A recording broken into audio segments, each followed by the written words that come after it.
I mean, we got the three amigos. Are we making any reference to Fantasy Island? Like, we know that there's going to be some modifications, but are we even making any reference? No, not right now. We are on live, I believe. Yeah, it says on live. Okay, now we're finally on live on YouTube. Okay, great. Okay, let me peep it. Because I don't see that. Where would I be looking, C's? We are live. Let me see.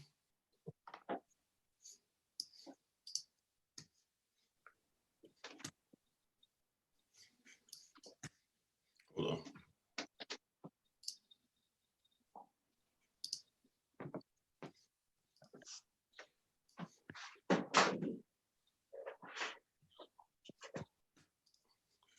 Well, everyone out here, I believe that we are live. We are live, I believe so.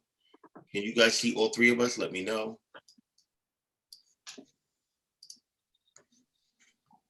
Okay, good.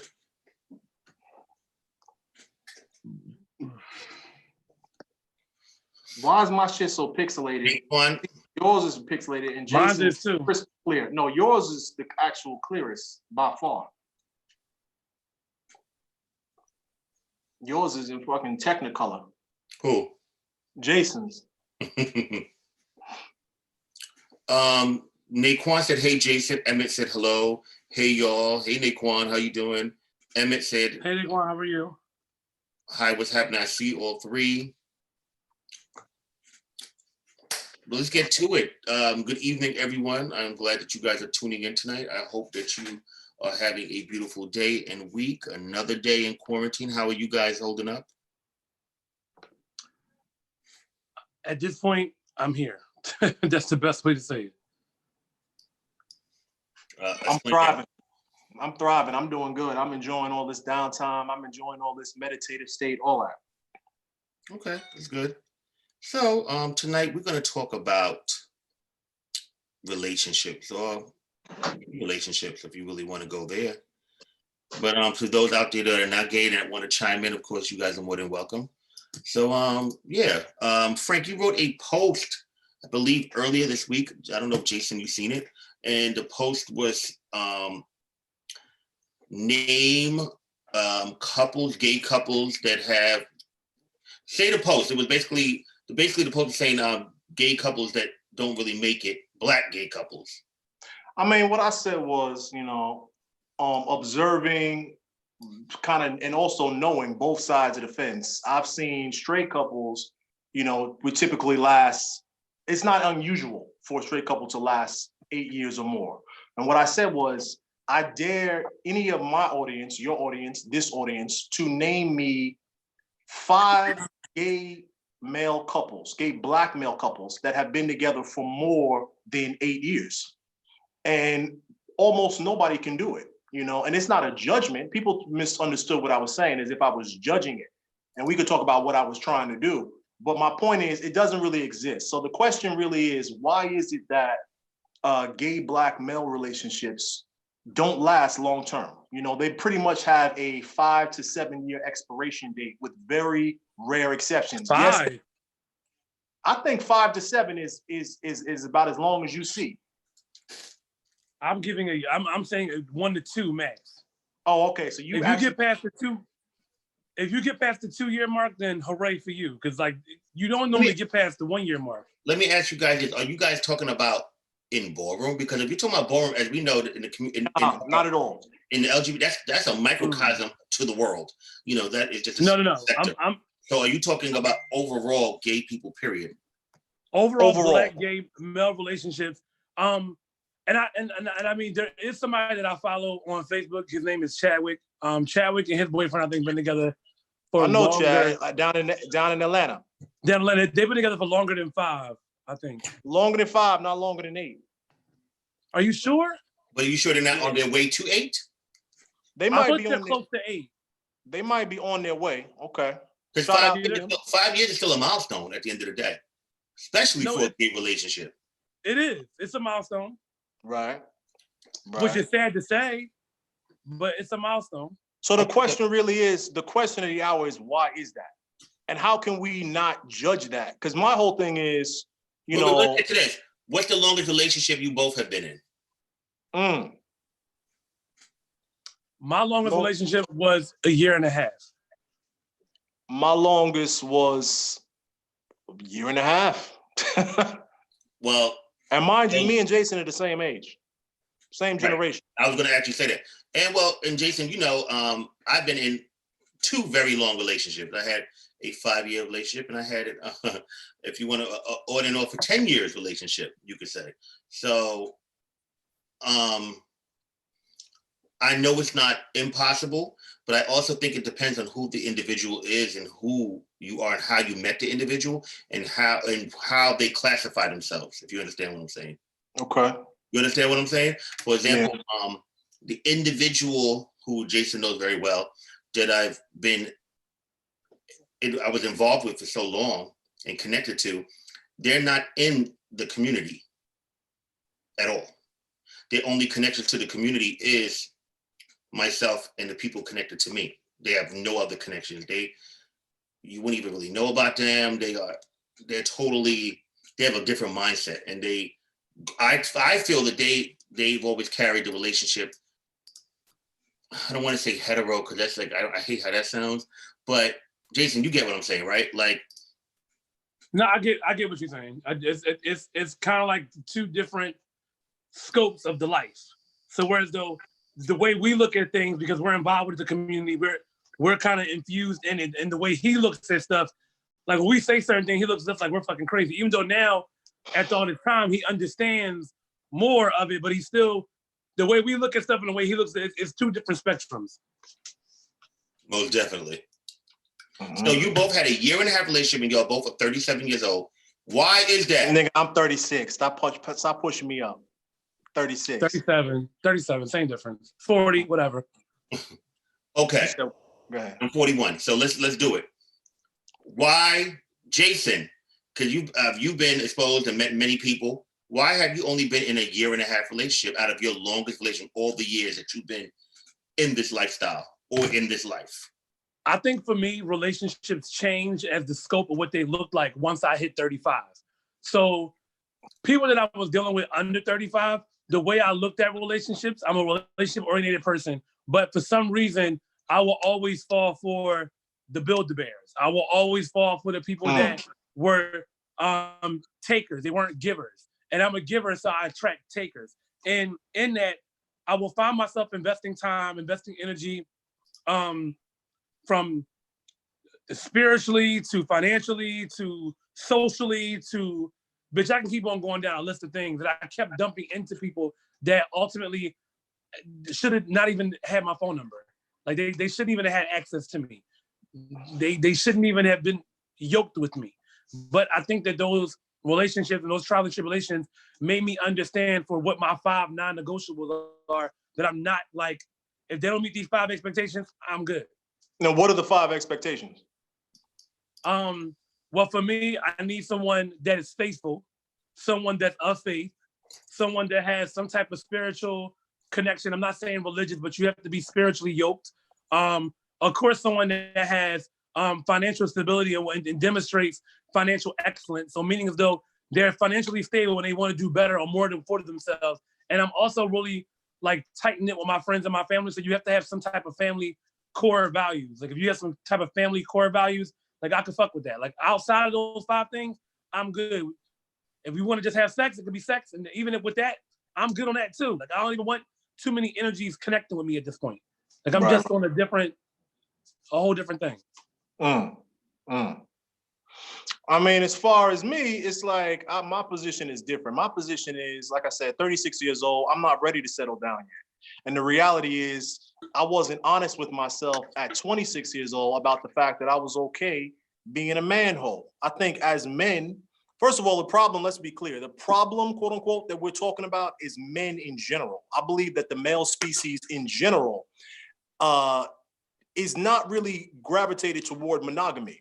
The only difference between hetero and homo is that with men, cisgender women are basically require themselves to be in a relationship at a certain point. And so the pool that hetero men deal with is one that's already oriented towards being in a relationship. Whereas with gay men, most gay men, even they have this dream in their mind of being in a relationship, but in practice, talking about what niggas actually do, not what they want, what they do, they tend to not be monogamous. And so my whole thing is, I say all that to say, I'm not interested in a relationship. I'm not interested in settling down. And I'm talking about long-term. I could be 46 and not in a relationship and I'm good, because as far as I'm concerned, everything that I can get from a relationship, I can get from 5 friends. I can get laughter. I can get politics. I can get sex. I can get conversation. So you have sex with your friend? I can have sex with a sex buddy. I'm talking about every single requirement that I could get in one person, I could actually spread out with 5, like from this person. So this friend is giving me, this is my political buddy where we're talking about politics. This person, this is my fuck buddy. This person over here is my ha ha ha ki. So everything that people want in one person, I'd much rather spread out among friends. That's just that's okay.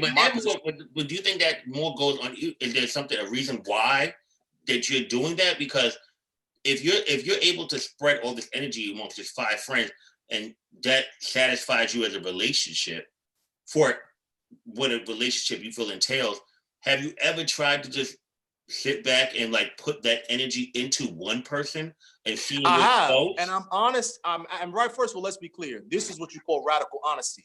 It took me a while to get to this place, because if you would ask me 5 years ago, I'd have been on that same tip.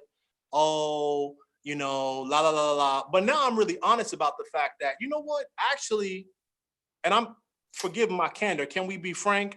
After Caesar, that face. After about, I don't know, after we go around for round 25, maybe round 50 to max. But after I've been in that about 25 to 50 times, I'm gonna be ready to go look somewhere else in the grocery store. And I'm okay with that. You know what I mean? And I don't feel bad about that, because I'm still a man who's in my prime. Now, will the conversation change? Will the expectation change when I'm 55 and shit starts sagging and shrinking? Yes. But at 36, I'm good. And I actually wish that more men were honest about that. And I feel like they're not. So it's interesting that you said that, because, well, to kind of backtrack on something that you just said, I kind of agree with you when it comes to men being hunters. Because I have a tattoo on my chest that says, a man's love is life. It's a 2-part quote. A woman's life is love, a man's love is life. Women all their life search for love and don't know how to live. Where a man doesn't want love, he just wants to live. Men are hunters. Right. Oh, I like that. Hold on, just quickly, Caesar, please peep the comment by Emery and note it. And keep going, Jason. I mean, you put that shameless plug in. I mean, Jason and I know what you're doing, so I didn't put that plug in. Can we be frank, guys? Coming soon at you. Moving on. Jason, back to what you were saying. Go ahead, Jason. Damn, I lost my train of thought with y'all's banter back and forth. I'm sorry. You were talking about men want to live, women want to love. So men want to live. And I think that the biggest part of the problem is that I find in the Black LGBT community, which I'm about to open up another can in a second, that we are so quick to see something new and want that newness, that we don't find that newness or that completion within ourselves. A lot of it starts with self. If you're secure with self and you love self, you can pour love into somebody else. But they see something new or a new hot piece of ass, they want to go fuck it. Then once they fuck it, it's like, oh, all right, did that. All right, who's next?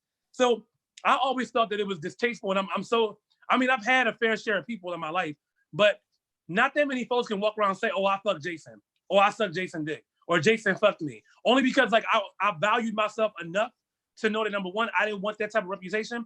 And I also didn't go after folks like that neither, so that way they can't be like, oh, Jason did this or Jason did that. I just was against that. And then that's why now I had a conversation with Chipper and Kevin a while ago where I was going to explore the possibilities of me dating outside of my race. And when I say outside of my race, before y'all attack me, I'm not saying that I can't. Why is that an attack if you choose to date out your race? Why would that be an attack if you choose to do that? Because I'm gonna tell you why people's logic. Well, you can find that in a Black man too. But I kind of feel like though traumas exist in every race, every nationality, when you really are dating a Black gay male, what I find is we spend so much time building them up and talking about their traumas and having them deal with their traumas and address past issues, that at this stage in my life, I don't feel like that.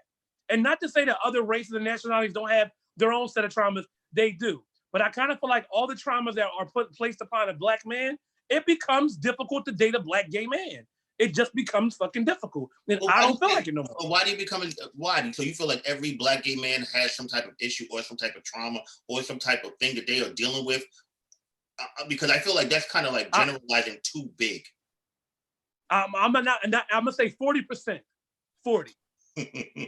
I mean, I actually agree with that. And I'm not even trying, I mean, I'm being very honest. I've been in a lot of relationships with Black women, and Black women certainly have the same kind of baggage that Black men have. You know, let's really keep it honest. I think Black people in general, we are traumatized people, and we hold on to our trauma in different ways, and that trauma destroys our relationships and our ability to be with each other.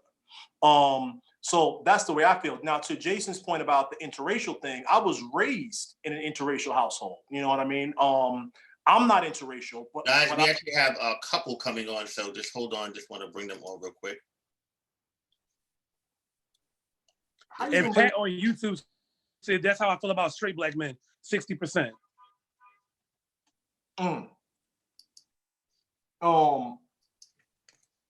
How you gonna bring them on before we even finish with the preamble? Don't we got to set it up a little bit? Of course, but I mean, we kind of took a little minute to come on, and they've been waiting. They're ready. They're ready in the queue. They're on time.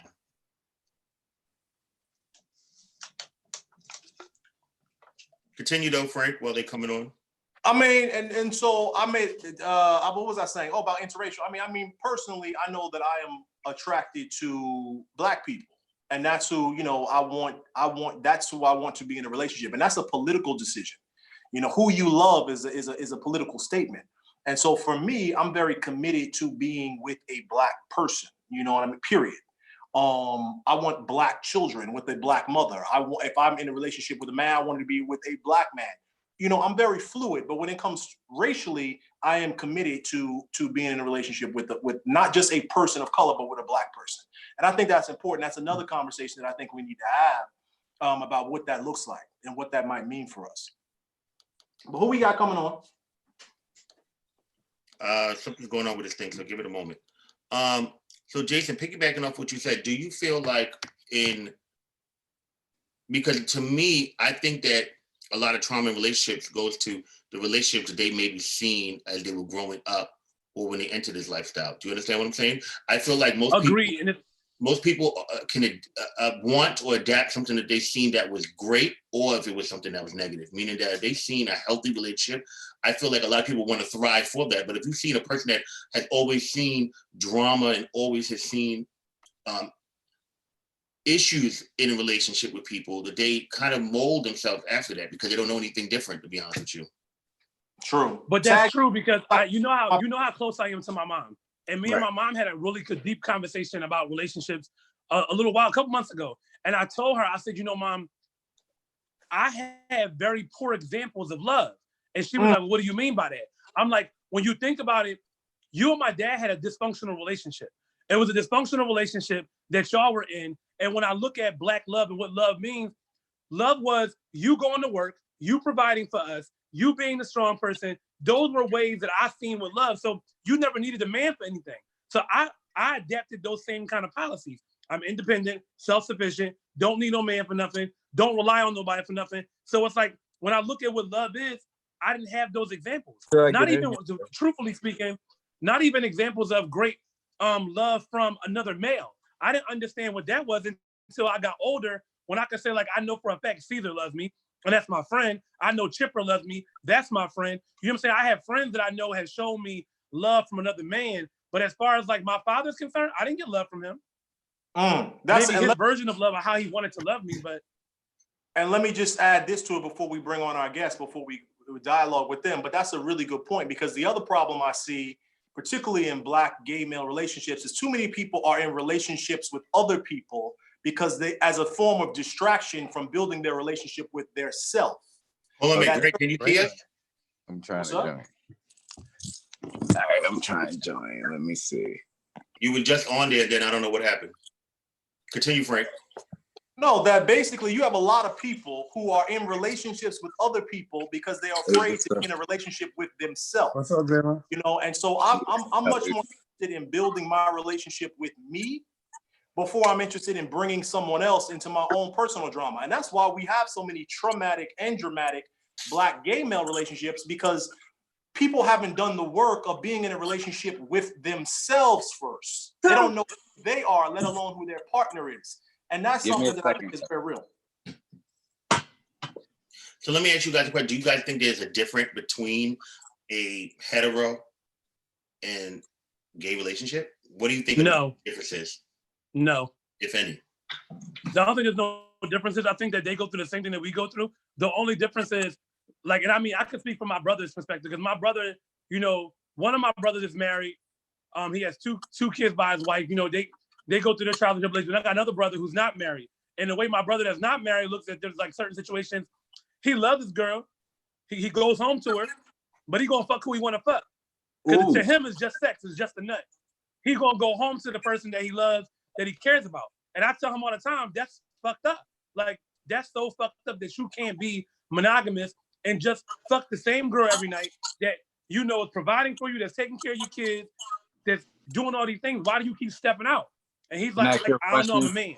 The fuck does that mean? Can I ask you a question? Well, who's to say that we supposed to be monogamous? Like, who's to say we're not supposed to have? But wait, but Grayland, let me first introduce you and Keith for the people. You're one of the couple that's coming on tonight. Who? Keith is still getting ready. He like in the. Okay, like, so while he's getting ready, before we get into the most talked about social media couple in today's age. Are they? Yes. Oh no, for real, I wasn't sure. I mean, you know, I'm a celebrity fashion designer. You know, I work hard for my time. You know, outside of like our viral videos, you know, I work hard. I've knocked a lot of barriers down in this Black community, gay community.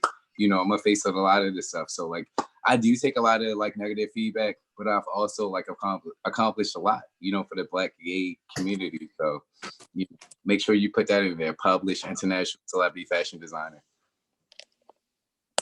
Grayland, wait till you come out so we can really get into y'all. Let me take some of these comments, because there's a lot of stuff on YouTube. So let me say this stuff first. Good evening, good evening, good evening. This Corona stuff is bad. I thought bed bugs was bad. Okay. Somebody said that this gay and straight new generation, because all of the sites make it very easy to cheat because there's too many options. Joseph Robinson said, I was in a 10-year relationship. My longest relationship was 5 years. We remained friends after. Fuck relationships. My longest relationship was 6 months, and it broke my heart. Would never be with one again. Sorry to hear that. Damn, 6 months. That's not really a relationship. I don't care what you look like, big, thin, tall or not. I want a Black man. Alicia said, tell Frank not to sleep with friends. She said it 3 times. True, we have to make it work to want to be in a relationship. Somebody said that you just enjoy sleeping around. I guess that's to Frank. Lindsay said, I love what Frank is saying, and there's nothing wrong with it. What's up, Lindsay? What's happening? What am I hate reading the YouTube comments, whatever. Pat said, this is how I feel about straight Black men, 60%. Trauma bonding is very toxic. I think we all probably know about trauma bonding. Hey. Well, hey, Keith, how you doing? Hey, sorry, I'm late. So these are what our guests tonight. We've probably have other guests, but yeah, I don't know what's gonna happen. So let's talk with these guys. So everyone, this is Grayland and Keith. How are you guys doing? What's up? I'm great. First off, how are you guys maintaining? You guys are out in California. How are you guys maintaining throughout this pandemic? Obviously, you've been quarantined like crazy. How has that been for you guys? It's had its moments, like, you know, we have our bonding time, so it's like that's the enjoyable thing about it. But like, yeah, shit gets boring. It's like it's just redundant routine. And where are you located? West Hollywood, California. Okay. As far as me, I feel like the quarantine time, we've been getting time to like know each other on a different level. You know what I'm saying? Outside of that, I've been working my ass off the whole time we've been with each other. So this is the longest that we've actually, like, you know, had time to sit out and really just take a break from everything. How long have you, and forgive me if you already said this, how long have you two actually been together? A little over 4.5 years, off and on. More so often on, but like, you know, yeah. Okay, so if you guys feel like divulging, how did you guys meet? Go ahead. So I'm from Philly. He's a designer. He was doing Philly Fashion Week or Philly Small Business Fashion Week. It's like two different things. And I was living in LA. He was living in Jersey. So yeah, he saw me like walk on FaceTime, and I was the only male model that he picked. And then from there, you know, just kept in communication. 2 months later, moved to LA, and you know. Yeah. So he's 25. I'll be 37 in July. So we have like a 12-year age difference. So I met him when he was later about that with you guys. So let me ask you guys this. So you said you guys met, and then 2 months later, you guys ended up together. Basically, yeah. Okay. So first, tell me, one, age difference, and two, so quick. How did that work in the beginning? Well, I'm 12 years older than him. He was 20 and I was 32. He's now 25 and I'll be 37 in July. So we talked on the phone for FaceTime for like 2 months, and then like, you know, I flew him out to LA, and we've been together ever since. So let me ask you this, Grayland, when you flew him out to LA, did you fly him out to LA for a visit, or did you know that he was moving down here?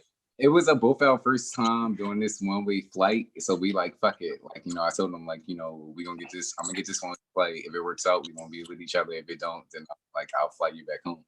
And it was my first time doing it and his first time doing it. And like, you know, that's it. So what made you take the risk so early on to like, you know, to see what was gonna happen so early on in doing that? So I had just got out of a 7-year relationship, probably like 8 years. I was like married to somebody and we was together. There you go, Frank. He said 8. I noticed he didn't say 9. What did I say the cap was? 8. Okay. Sorry. Yeah, so I was with this guy, my previous lover before him, for like 8 years or whatever. And we got married at like 5 or 6 years. And then I broke up with him at like the 8th year or whatever. So after that, I was single for like 10 months. And then I met him. And then I was like, fuck it. Like everybody else in LA was just like not my type. I'm from Baltimore, you know, even though I live out here. So like I like the East Coast. And I'm from Jersey. He's from Jersey. So I like the East Coast vibe. Like LA dudes just don't do it for me. So like, you know, decided to take that one risk. It's like, fuck it. You know, my career had just started. I just learned how to sew like 5 years ago, literally like not even a year before we got with each other. So everything was pretty much new. So I'm like, fuck it, my career is new. You know, I'm in a new place. Let's see what's up. We got C's, and you got to engage your face. They've commented on your Facebook page too. What's up, Day? What's up, Chastity? Temperance, what's up, Scott? Oh, that's an interesting story, y'all. So I definitely appreciate that. Let me ask you a question. And of course, as is you already know, but let me just say it for the public. Any question that you don't feel comfortable asking, tell me to shut the fuck up, and it's all love. Hey, but I don't have a problem, bro. I'm an alpha male. I'm very assertive. You know, I love telling people what to do. I'm my boss. That's what's up. So are you guys in a monogamous relationship? Or Can we slow down? Let's not get right Can we into slow that down? Slow Let's down. not I got questions too. Let's not go into that yet. I believe in cutting right in the middle of the Let's pause and Grayland and Keith, let's pause for a second. I want to go back to something. So these are my Can you questions. plug out Instagrams and stuff like that? Like, follow my Instagram. Of course. Oh yeah, guys, follow them. Plug in your stuff. Plug in your YouTube. The only official one is my Instagram. So my Instagram is Grayling Purnell, GrayLingPurnell. I was drinking a little bit, but like all my social medias are pretty much that. Wait, pause, Grayland. Tap your screen, right? When you tap your screen, you're gonna see a participants button. Hit the participants button and put all that information in. Change the name right there. How do I do that? Tell me what it is. Tell me what it is again. Okay, Grayland Purnell. Tap the screen, you're gonna see participants. You see participants? Hold on, right. Okay. Yeah, hit participant. And then you can edit the name. Oh my God, I'm not doing all that. Because I'm saying them right now, Jason. What's Keith's name? You say because we say iPhone, I got you. Okay, my bad. My bad. Sorry about that. All right, so back up. So this is to Frank and Jason. Both of you guys, okay, you heard. So look, I have a very important question. Do gay people move too fast? Absolutely. Yes. They move too fast, which is why they end too soon. That's the point that I'm trying to make. Part of the reason why these relationships only last 2 weeks is because y'all already fucked each other, fucked your friend, your best friend, your cousin's girlfriend. Straight people do the same thing. straight people do the same thing. It's just about sex. And honestly, it's more so a black thing in the black community. Honestly, it's just like, you know, you fuck somebody, bro, we in a relationship. Whether you gay or straight, I got cousins, I know our friends as females, and like people do that. Maybe it's my generation. I'm an 83 baby. So, you know, it might I feel be like a it's a different connection for us, thing. I feel like it's a connection thing. Like there are people who literally wait months to fuck and like, you know, they don't even last. Like, it's like, you know, if you're connected to that person, whether y'all fuck the first night or months later, it's going to last or it's going to like, you know, stand its time. Well, so my experience has been different. Can I just say something? In my experience with black, again, I can only speak with black women because that's the only women I've been in relationships with. And that black women, in my experience, have been very slow to be in a relationship. And they really want to vet you. I didn't say slow to fuck. I think human beings are we all do what we need to do. But I'm talking about in terms of relationship, in my experience. It's not about what's true or false, it's about what my experience is. In my experience, black women are very interested in vetting a partner. I don't really see that happening as much in gay male communities, in my experience. What do you mean by venting a partner? Vetting. It's just Vetting. like, you know, vetting, like really trying to like, can I know your mama's last name? Can I know, you know what I mean? Can I know what you are really about before I decide that I'm going to be in a relationship? Somebody has something on that's bringing feedback. Somebody needs to bring something down. Jason, what do you feel? I mean, I do feel like, cause I can speak to it because I did it before. I have done it. So I think we do move fast. I mean, shit, somebody had keys to my motherfucking house after like 3 weeks. So we do move fast. Like we do. Like, shit, tell the truth. We move fast. Tell the truth. Huh? I'm telling the truth. We do move No, I fast. know. That's what I'm saying. You speaking truth right now. We got each other's names tattooed on our face. You said what? We have each other's names tattooed on our face. Now, how long did it take before you did that? And you got the fingers going. How long did that happen? We got the neck. Fingers. It's a lot. The tattoo thing is like. So the first like 8-9 months, we got each other's name tattooed on our neck. That was our first time, and like the last one was like a month ago. So can I ask you something? First of all, I love that, and I support you. Not that you asking for anybody's support, but I think that, as Marlon Riggs once said, "Black men loving black men is a revolutionary act." So thank you for embodying love and revolution. My question is, okay, help me understand this as a Virgo and also as an OCD type. Tell me how you get to a place mentally and spiritually where you make essentially a lifetime commitment after 8 months to say, I am going to brand someone else's name, not only just on my body. Y'all ain't talking about under the chest, under the nipple. I'm going to put it on my forehead. Whoa. That came like 4 years later, bro. 4 years. Oh, okay, I'm sorry. I thought you said after 8 months. It was the 8 months neck for the neck. Name tags on the neck. Well, so he has my name on him like, we can do so listen, right? So he has my name on him like 8 times. I had his name on me like 6. And it's in like multiple different places, but it's each other's names. And like, if you want to know, is it in intimate places? Absolutely. Everywhere. I'm his, bro, for life. Like he mine, I'm his. Like he owns me. I own him. Okay, so I'm gonna get right to the nitty gritty. I don't want to do all these buffers. Let's get to the nitty gritty. So being somebody, but when I wanted to get to the nitty gritty, it was way. No. It's still a surface question. Listen, it's 4 alpha males on here. We all can't be cats at the same time. Wait a minute, though. Let me ask this question, Jason White, before you formulate. I got to ask this very important question to piggyback off what Grayland was saying. So, speaking about the age difference, when you guys, well, the age difference is still there, but when you first guys met, the 12 year, that's basically a generation. Right. Did you have fears that by you meeting someone so much younger that? Damn, Caesar took my question. How no? Did you have wait. You gotta let me ask though. Did you have fears in regards to, okay, he's 12 years younger than me. He still has not experienced like I've experienced more life than him at that present time.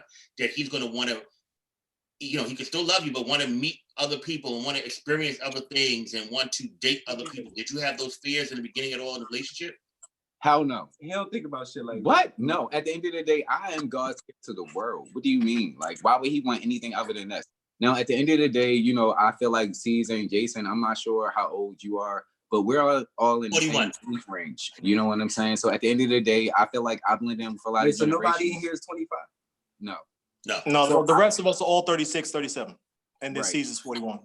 Right. So at the end of the day, you know, I blend in with a lot of generations. I can go down with the 20s generations, the 30s, the 40s, the 50s, and the 60s. You understand what I'm saying? It's not even about physical thing, because physically I can go with the 20s, you know what I'm saying? But mentally I'm more with the 50s and 60s. So therefore I blend in with different generations. Keith was raised by his grandma for most of his life or whatever. So he has an older heart. You understand what I'm saying? So the whole 90s music, I'm from Baltimore. He knows all the 90s Baltimore music. So like we connect on this wholly different level than the age thing.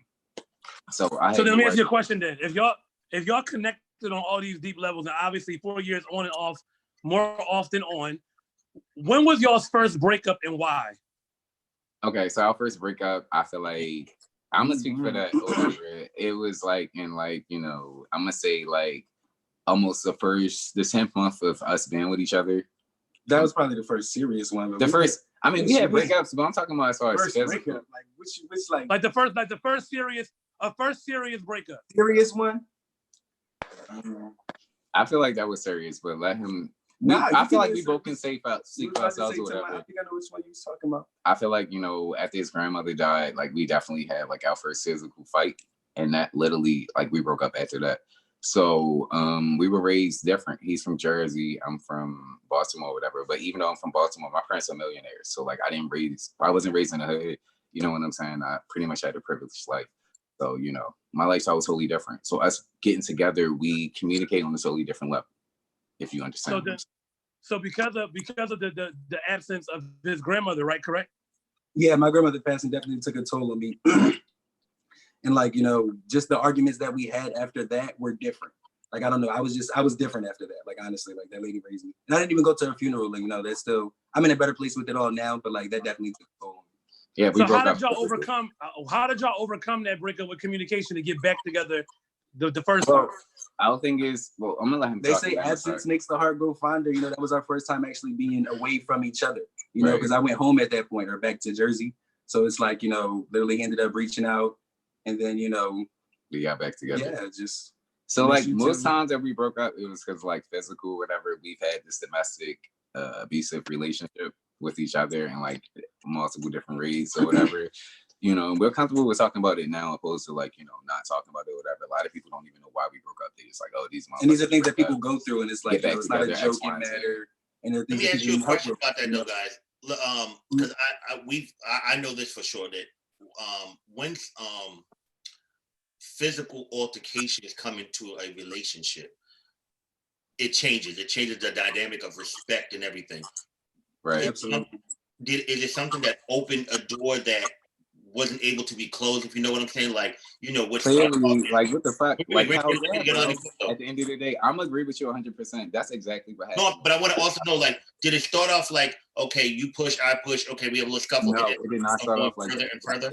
We have different perspectives. I feel like it started off with him like breaking stuff in like our apartment or whatever, like breaking small stuff like candles, and then it was like I noticed a dent in my MacBook Pro. It was like little stuff that I noticed, and then it went to like other stuff that I really don't want to talk about, and then it went to us physically fighting or whatever. You know, all my relationships. This is my 5th relationship. All my relationships have been abusive. You know what I'm saying? It's definitely been a pattern since I was 16. I'm 37 Which is almost. crazy because we talked about this, like, you know, like we said, we talked on the phone for hours before we actually asked him, met in person. Did you ever have an abusive relationship? Have I ever been in one?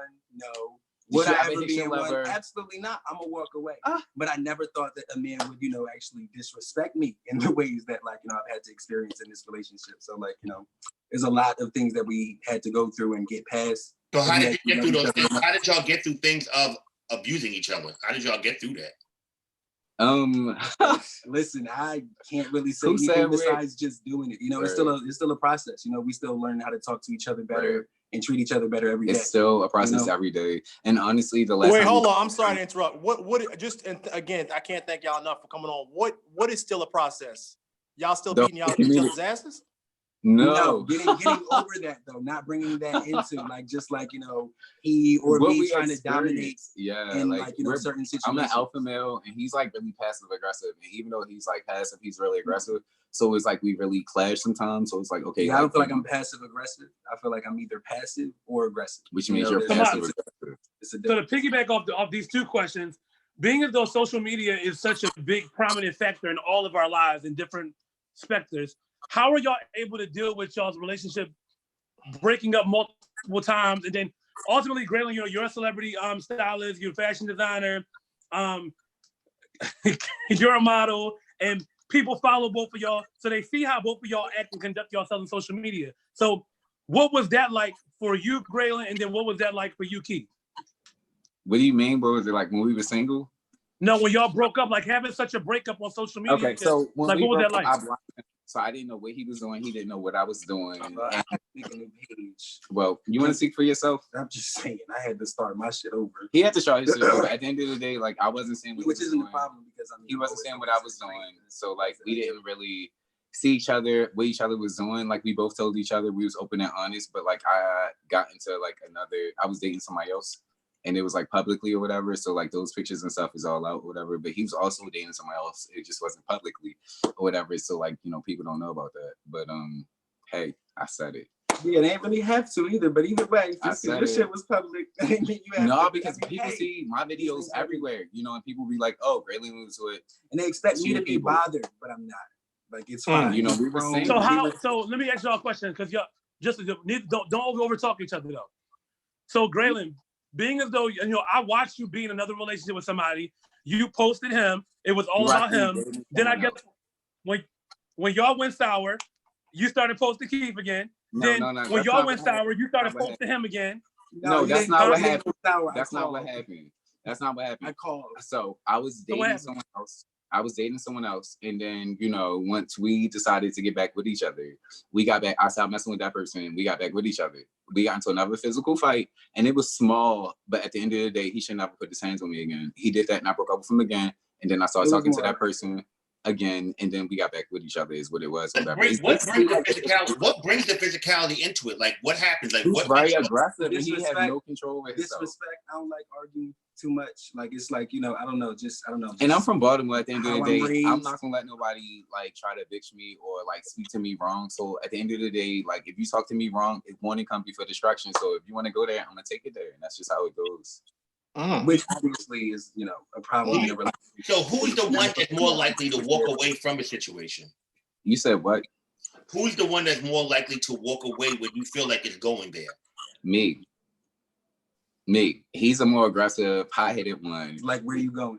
Right. But I'm getting out of it. Like, Do you think that the passion between y'all is rooted in the drama between y'all? Yes. No, and honestly, we've gotten to that point now where it's like, because I said that, like, where you going or whatever, because I used to be like that. But now it's like we take those moments to, like, cool off. Like, literally, you're not receptive right now. I'm not going to be receptive. So we're not going to talk in a minute.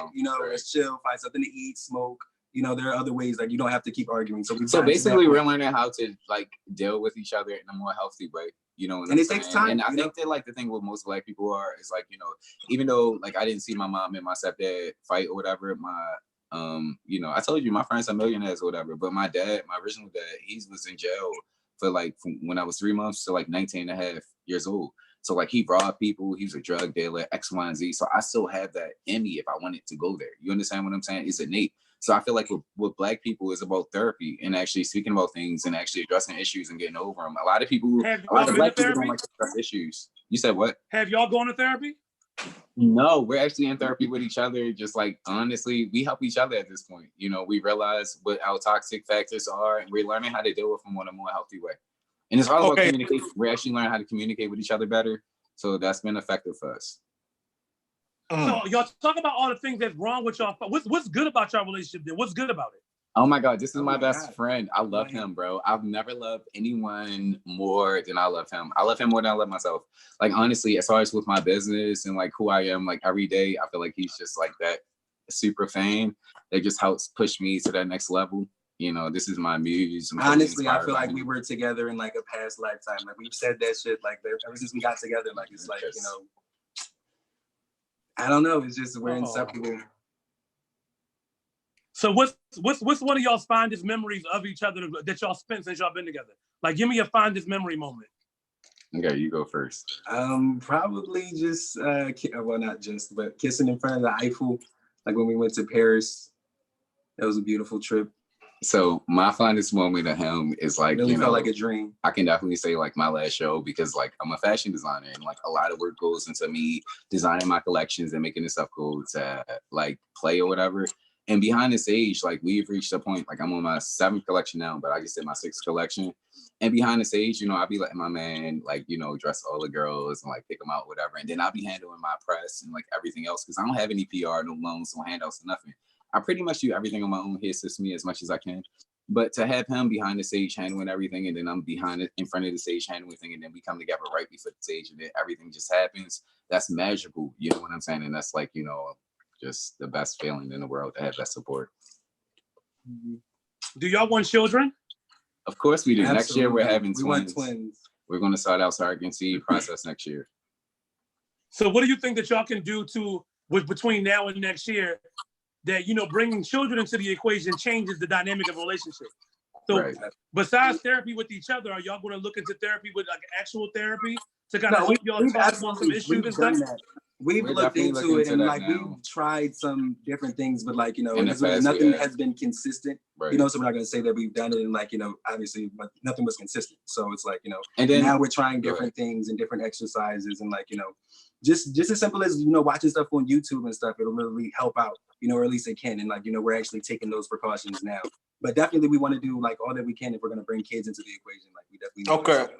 And then one thing with a therapist is what most people don't understand that actually haven't been through the therapeutic process is that you have to find a therapist that you're comfortable with and that you identify with and that you trust. So we're going through that process because it's not just me, it's him too. So we have to find someone that we're both comfortable with, that we're both, you know, can talk to. And this is an investment. Everything in life is an investment. So this is just the next part of our life, the next process or whatever.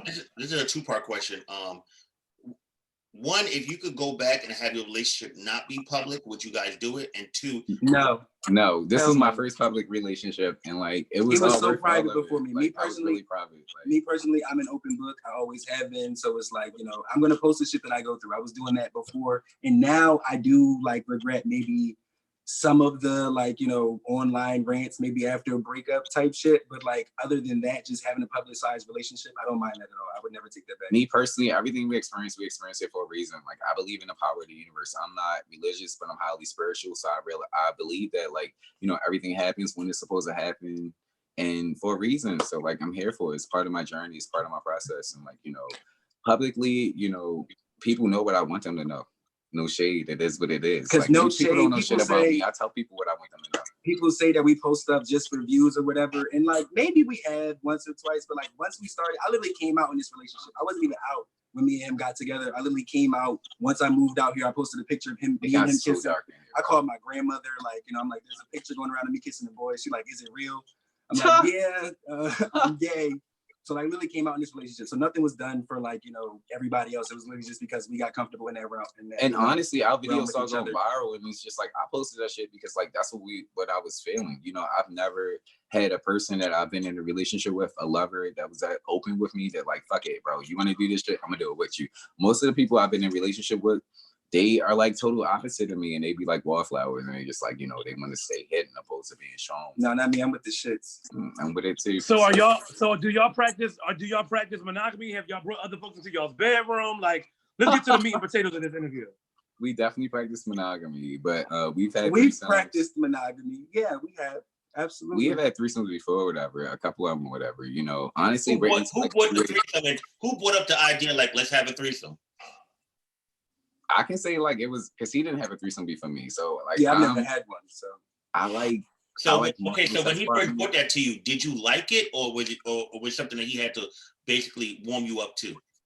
No, he didn't have to warm me up to it. I had to warm myself up to it. See, because I didn't want to seem too interested, you know, because like you wanted to do it, but you didn't want him to know that. Huh? So you wanted to do it, but you didn't want him to really know that you really wanted to do it. No, it's like I've had these thoughts before. It's not like, you know, I haven't thought about doing it. So to say that like, you know, I wouldn't do it would be a lie. So it's like, he brought it up. Okay, cool. I'm interested. So like I've always been into it since I was like 16. Like I had threesomes with my first lover when I was like 16. And then like that's the only lover that was like open to us having threesomes. Any other lover I've been with was like, hell no. So when we got with each other, it was like, listen, like I want to be with you. I want to be with you forever. So I'm gonna tell you all my darkest secrets and I'm gonna tell you all my fantasies and shit. And if you're cool with it, I'm cool with it. But if not, then I'm not cool with it either. But you know what I'm saying? But I want to be comfortable with you and I want to grow with you. So I'm gonna be honest. So that's just pretty much how it was. So now, 4.5 years later, at first I talked to him about the three-way relationship and he was like, hell no. But now we're both in a place that like we're open to it. Especially after being with other people, it's just like, we realize what we have right here. And now at this point, everything we do, we're gonna do it together. Period. So wait, hold on, backtrack. I heard y'all say y'all want to add one more person to your relationship? Mm-hmm. We're open to it. Would it be an alpha male or would it be beta or would it be like, It definitely will be a passive person. Okay. All right, here's my question. So my question is, and each of my questions, my role here is to not only question, but to observe.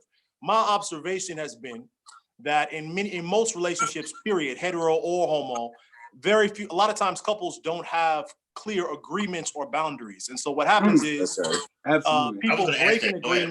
people break an agreement unintentionally, and then there's the problem. Even my last relationship, we never had a conversation about monogamy. So I actually fucked around with somebody else, and then this person went AWOL on me, but then I'm like, actually, we didn't have that conversation. So that's a lead into the question is, do you guys have clear agreements in your relationship?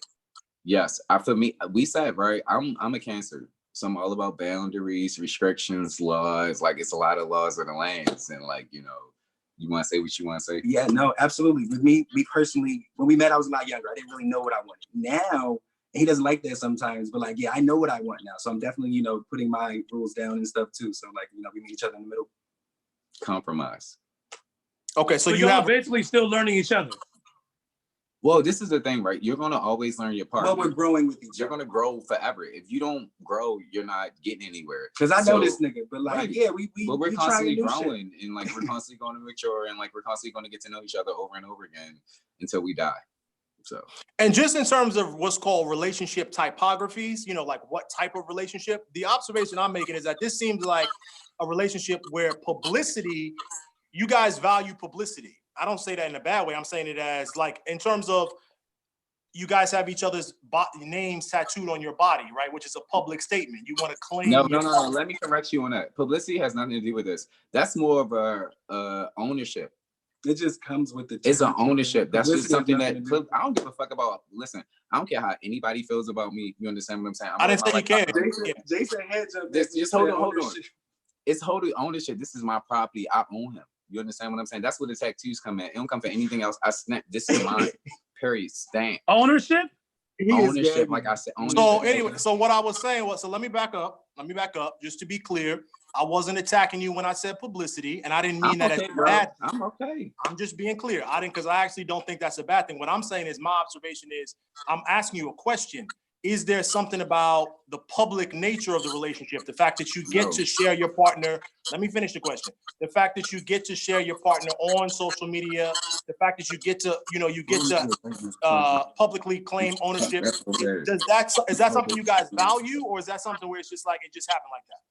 It just happened like that, and we're learning how to value it now. I feel like we haven't valued it enough, because like other people have made money off of our videos. Like people will post out shit and get like views and like following and shit like that. And we have a very large following. At the end of the day, honestly, I just started my OnlyFans. So OnlyFans at Grayland for now, I'm capitalized off of this shit. So instead of like other people following me and like, posting out shit and making money off it, my fans get to do it. So plug. Wait a minute, because I'm gagging at a lot of statements. If y'all saw my face, I had to regroup. I want to unpack the ownership comment first. Go ahead. When you say ownership, because ownership, people are not property. So, no, that's your opinion. No. This is fact. People are not property. We're not enslaved. We no longer have a slave system. It's not about slavery. It's about ownership. You own yourself, don't you? You own your business. No. Hold on. I'm about to ask you, what is the definition of owning Keith? You own Keith. So what's that definition to you? He's mine. Like, he'll be mine for the rest of our lives until the day we die. Like, this is my man forever. Every piece of him, everything, anything that he produced, anything I produce is ours. Lawrence Purnell. So Keith, how do you feel about the word ownership? Do you own Grayland? Yeah, I do feel like I own him. And I mean, at first it was something that like, I didn't like it at first, but I mean, I kind of got used to it. And like, you know, it's a lot that goes into that, but yeah. A whole lot. What goes into that? Let's unpack that. I'm saying there's a lot of like things that we've been through, you know, things that people don't like, you know, get to see on a daily basis online and stuff, the negative things that like, you know, we're sitting here talking about now that we've gotten through. So yeah, I feel like he's mine forever. You guys play roles in a relationship? I want to ask that, like everything equal, that like you guys, like as far as like financially, as far as like everything, like do you know, because some relationships, I was going to talk about this period before you guys came on. Do you guys play roles as far as like, you know, some people feel they have to play the more masculine role, the more feminine role? Does someone play the guy? Does someone play quote unquote girl? You understand what I'm saying? So everything broken down, like, are you both the breadwinners? Is one the breadwinner? As far as the roles, you know, like I can honestly say we're like versed with each other. I'm more of a versatile, and he's just. No, I didn't mean sexually. I'm talking about. But okay, so in our household, we do play roles or whatever. Male, female type deal. I don't feel like it's a male and a female. If anything, if he's playing a more feminine role, you know, he takes on more of the. Honestly, my mom is a large, strong Black woman. You know what I'm saying? My stepdad is a doctor. He has his own practice. He does gastro bypass surgery. My mom is a psychiatrist, but she's a stay-at-home mom now. And she runs a household. She makes sure everything is good. Like, you know, his businesses and stuff, he has his own practice. She makes sure that shit run. So I feel like it's a corporation instead of like, you know, no relationship is going to be 50-50. He models, he acts, he styles or whatever. So like, you know, I feel like it's a combination of both. And I get paid for everything that I do. Yeah. So I'm bringing in money as well, but I definitely handle the house and like, you know, he has his own business and I help him out with whatever business stuff that I can. When he pretty much everything. So like nothing comes across my desk without pretty much coming across his. So Grayland, how did you get into fashion? Honestly, so my 30th birthday, I guess I'm Dominican descent, whatever. I was in Dominican Republic and like I'm talking to my mom and she's like, I'm telling her I don't have a passion about life. Now I was living in South Beach and I had a few businesses or whatever, but it wasn't my passion. And she's like, you should be a designer. Like, you know, you've been designing your whole life. You know, I got you custom clothes since you was like a baby. And I'm looking at her like, Mom, my mom's my best friend. So I'm like, girl, bitch, like I'm 30 years old. There's no way I can do this. And she's like, she reminded me that, you know, I'm the king and there's nothing I can't do. So like, I started my clothing line right there in Dominican Republic. And then I moved from South Beach to New York and like got accepted to Parsons and it just happened overnight, honestly. Like, it's almost like a dream come true. And what is your profession, Keith? I know you say I don't know if you're just a model or involved in fashion as well. Right. So I'm a model. I'm trying to transition into acting. Like I've done a lot of background stuff in acting, but I'm trying to transition into acting. You want to run down your credits for acting? I've styled celebrities as well. Tell them the shows you've been on, baby. The background shows? Yeah, I love it. Hip hop. I was just on Westworld. Music videos, YK Osiris, The Worth It. I don't know if y'all know that. Obviously, I probably do. And Travis Scott, Highest in the Room. And then I styled Snoop Dogg and Young Dolph. I Think I Can Fly is the name of that video. I styled that video with Alexis Sky. Yeah, I styled Alexis Sky. Sky from Black Ink Crew. The lady from what's that movie? Lean on Me. Yeah, all those people. Excellent. So what are the areas that you feel like, I'm sorry, go ahead, Keith. Oh, I'm sorry, who was that? Yeah. Yeah, because you know, y'all just say I'm just a designer or whatever, but actually I just learned how to sew 5 years ago. I already have Vogue China, Harper's Bazaar, Cosmo, you know, you name it, I've done it. New York Fashion Week multiple times, LA Fashion Week, I've done Coachella consistently. For the last 2 years, I would have done it this year, but you know, got canceled or whatever. I got the Emmys 2 years in a row, you name it, my stuff has been there. So I'm not just like a typical designer. You know, I woke up one day, decided to be a fashion designer, and I actually stuck with it. There's a lot of people out here that's trying to make it. I'm actually making it. So it's levels to the shit, and nobody's on my level. Nobody. So through this pandemic. Hold on, Cease. Let me just tip this question in to shift the tenor there. Are there any areas that you guys feel like, of course, what you're willing to share, that you need to have some growth in? Are there any areas that you feel like you want to grow in? You're talking about in our relationship, right? Yeah, in the relationship. Communication. Like we're still learning how to communicate. Still learning how to talk to each other. I feel like Keith was raised on survival. I was raised on love. So we're trying to communicate on a level that is like, you know, based off of both. At the end of the day, I'm street smart and book smart, so I can survive in both situations. But like, we want it to be healthy and productive for both of us because we're getting married next year and we're having kids. So. Okay, Keith. Yeah, same thing that he said. We're learning how to talk to each other. I feel like that's like our biggest thing is like, you know, I don't like some of the things that he says. And yeah, he's definitely really big I'm a on boss. respect. So like, I'm sorry, baby girl. That's fine. It's like I said, he's big on respect. So it's like, you know, you have to give that to get that. So we have to, you know, and I have to make sure that if I'm requiring that, I'm not doing it in a way that like, you know, he won't be able to receive it because he's being disrespected. So like, you know, that's what we're working on. And I have a very aggressive personality. I'm very assertive. So when I speak to people, most times I speak down because I'm a boss. So I tell people what they're going to do opposed to just, you know, letting people feel how they're going to feel. So with him, I'm learning how to just like, you know, do what he needs opposed to thinking what I want him to be. If y'all get that. Right. So question, the person that you were in a relationship with when y'all were on the break, why not just bring him into the fold and that be your third boyfriend? Who said we not? Oh. Who said we was? But We who said we not? Like you know, it's like, you know, at the end of the day, he got a whole business page, email his business page, his stats. Like it's this audition process. We don't know. Once we figure it out. This sounds like this could be a really good reality show. It really hey, it really could be. I feel like we need to be on Zeus with this shit. Keith and Gray looking for love. Do you guys feel like do you guys feel like you're always do you guys feel like you're successfully able to always get your point across to each other and like that you're both listening to each other as far as when you communicate? Well, we have big personalities, and that's what we're working on now. It's like when two strong personalities come together. Honestly, I feel like Keith is an alpha male with passive ways. So it's like I'm learning how to be passive for you. Right. So I'm learning how to be submissive for him. I'm really not a submissive person, but like I'm really learning how to be submissive for him. So this is the first person that I'm like, you know, I'm submissive for. So. There's a lot of questions and comments. There's a lot of questions. I was looking through the questions. A lot of questions. You guys want to take questions? What are the questions? I got a lot of questions. Why y'all going? Well, I don't like that. One of the questions were, are y'all both committed with no infidelity? Has there been any infidelities in y'all's process? There has been. We both have cheated, like, you know. So with this serendipitous love affair and relationship, what made the infidelity happen? Like, what happened? Honestly, I feel like not communicating. And at the end of the day, people have expectations instead of just like, you know, putting it out on the table and setting boundaries and knowing limits. And it's just like, you know, you allow certain things and then you find yourself like trying to get back at a person as opposed to like, you know, just either walking away or like and just guys, I just want you to know something. My phone is on silent. I'm always on silent when I'm on live, and I have like 23 text messages from people to ask you guys questions. God, oh my God! Everybody follow our YouTube, Keith and Gray. But blast the questions, bro. We here.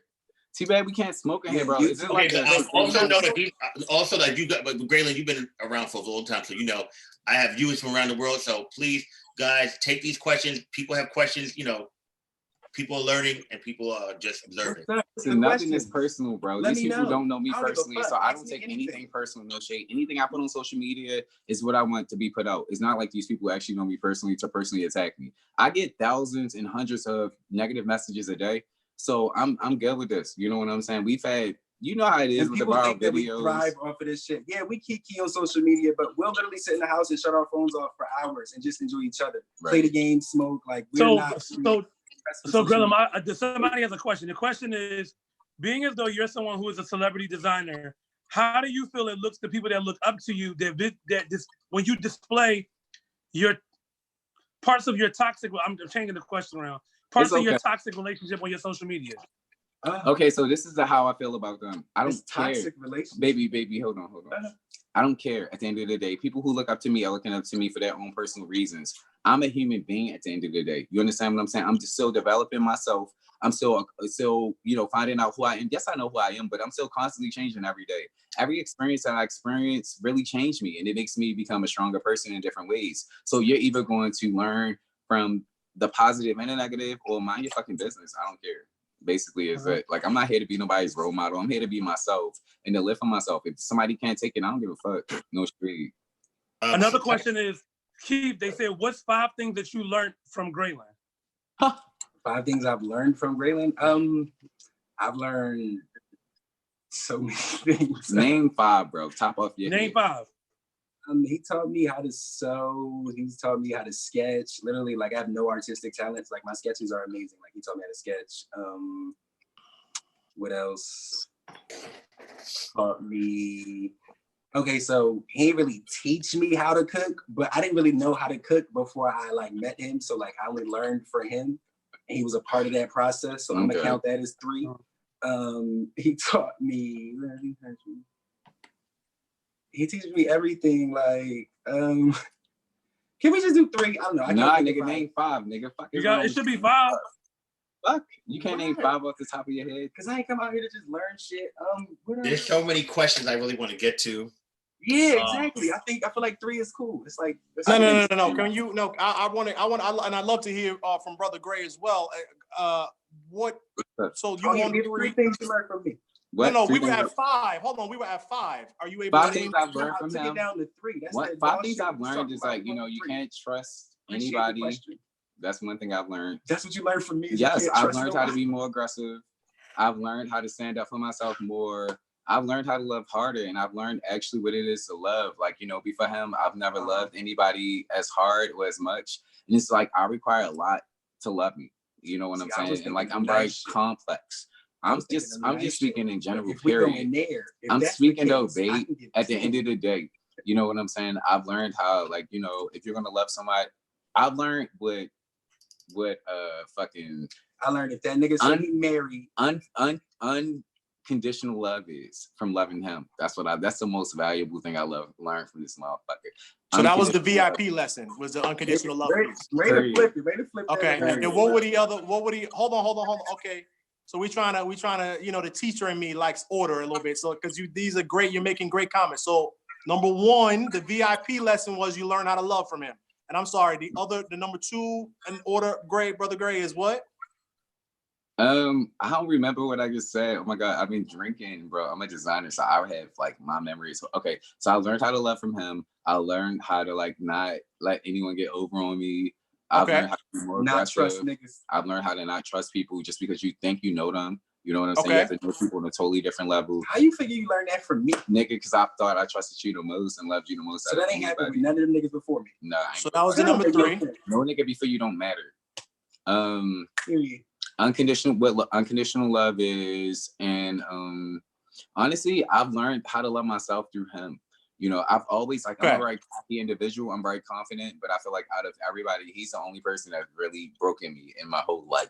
You know what I'm saying? Like physically, like out of my relationships, out of the 5, he's the 5th one. Like 2 of them was like really like abusive, and it's like him and like the first openly one or whatever. But other than that, you know, like I've never, like no man has ever put his hands on me. Like my dad, I've never gotten beaten by my dad. No man in my family growing up, I've never even got beat by my mom. You understand what I'm saying? So like that aggressiveness was just not in my family.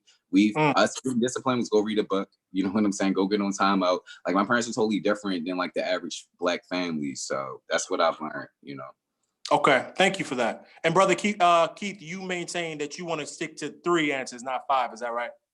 Yeah, I'm not gonna be petty and say negative shit just because he did. I was trying to find positive in the question. Bro, you learn what you learn, bro. Positive and negative. It's cool. A learning experience. It's like, your experience. Yeah, there's other lessons now that you mentioned those, but no, I've learned what I learned. I feel like I'm good with the 3. That's good. Don't be petty.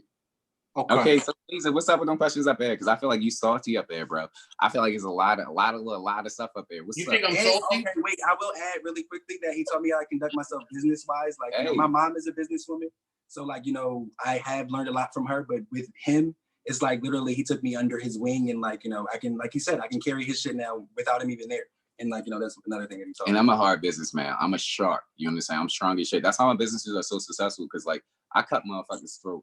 It's a cutthroat situation. Everybody know in this industry, whatever Grayland Purnell say, you gonna do that shit. And if you don't, I'm not fucking with this shit. But he won't teach me how to vogue. I'll be right back. Right. He won't teach me. wait, I'm sorry. Wait, back up. I need us to. You said he taught you how to vogue? He won't teach me. I won't teach him how to vote. I'm not into that. I'm not. Grayland, really, you vote?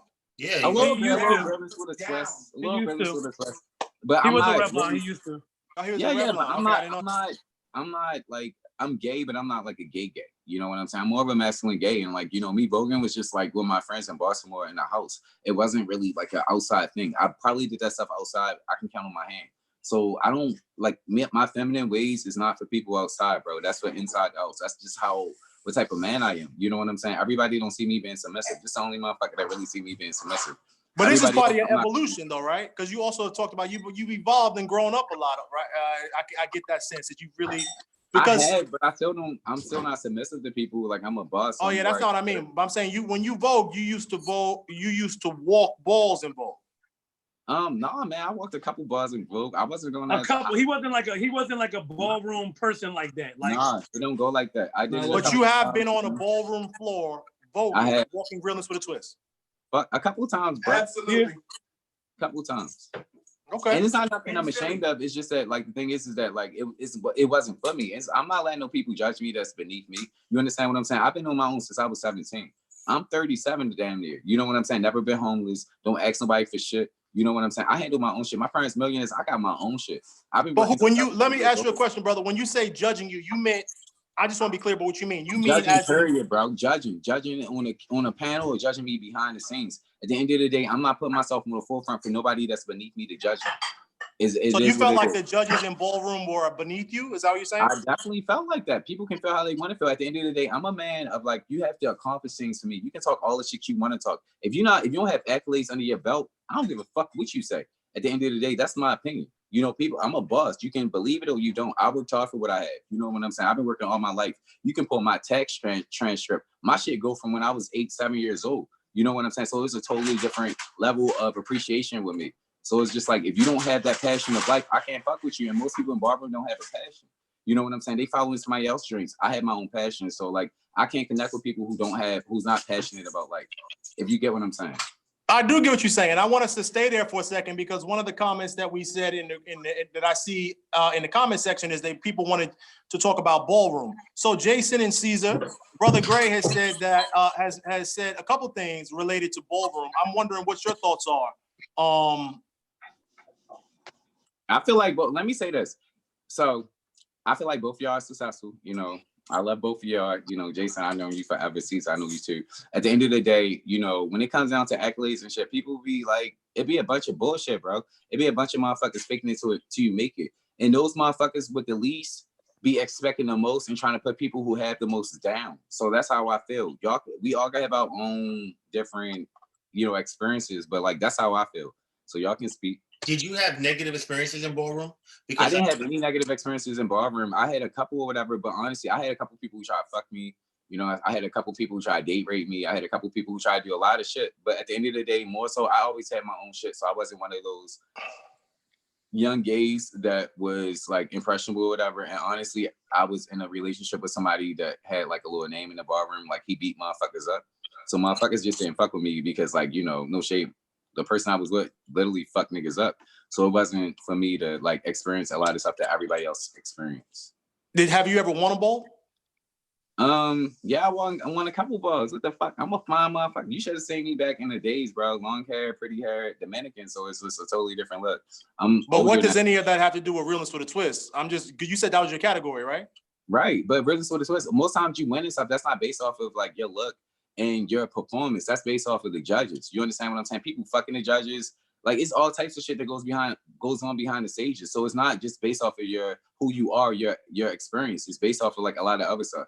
People can like you. X, Y, and Jason and Caesar, y'all know how that shit go. None of that shit is 100% official.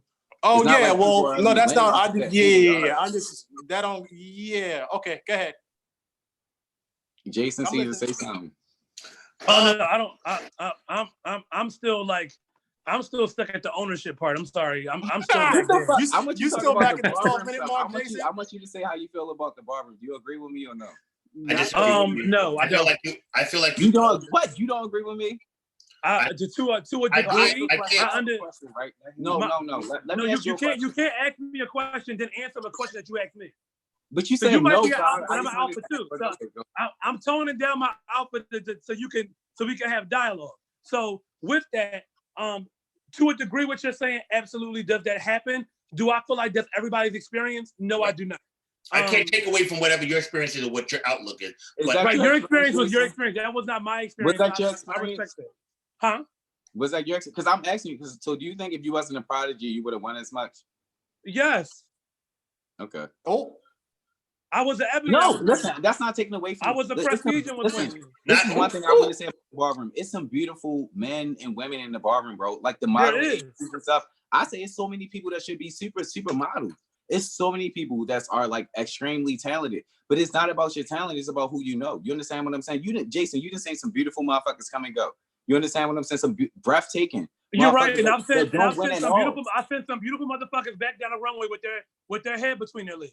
So at the end of the day, beauty is subjective. I'm talking about no, but hear me out. We're speaking about your experience in ballroom versus my experience. We have two different experiences. We also 100%. Are saying from your standpoint that you felt like, or what it seems like, is because I was in certain situations, I won more. That's hogwash to me. My experience in ballroom, that's hogwash to me. That's not even the case. I don't feel like that because if anything, my experience to get in ballroom, I wasn't liked. I wasn't the common looking face. I wasn't the one that looked like everybody else. I carved my own lane. But listen, that's the whole thing. You honestly, I'm not taking anything away from your looks or whatever, but you came from a powerful house. And from Philly, you know what I'm saying? The powerful house, but what I want you to understand is my house did not make me. My house did not make me. I made me.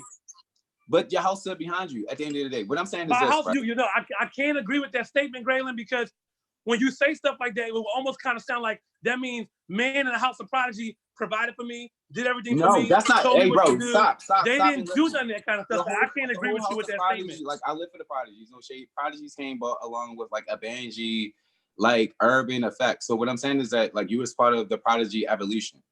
So like you was a part of that wave, if you get what I'm saying. It's totally different generation waves or whatever. Just a ballroom wave. I'm not agreeing with you. Being as though you're somebody that you're somebody that was not successful in ballroom, so you can't speak on what ballroom is. Whoa. Don't say I wasn't successful. No. Hear me out. You can only speak on what your experience was in ballroom. I wasn't trying to be successful. No. I'm talking about I'm talking about your experience in ballroom and my experience are two different types of experiences. So guys, listen. So I want to bring it back because ballroom is going to be a very sensitive subject because it ain't shit I haven't been successful in. That don't make no sense. Anything I try to do, I master that shit. So that's facts. Anyway, we can go move forward. Again, we had two different experiences in ballroom, so we can leave the ballroom. I wasn't trying to be successful. Your experience, my experience with your experience. Successful in something like that. That's not something anything I'm in 150%. I'm a Cancer. Grayland, we could agree to disagree. I'm fine with that. We could leave the whole ballroom conversation alone. We're done with that. So next question. Thank God, because I ain't never even been to a ball, and it was a little awkward for me. But I heard they fun though. Like I want to walk face. People say I could walk face if like I was to walk a category. Me personally, I'm not with the ballroom shit. I'm more about winning and like I'm about the accolades. I'm about the shit that actually matters. So if it's not about, can we change the subject, please? But there are a lot of people from. Wait. But Grayland, but there are a lot of people. Wait. Let me fix my face. Huh?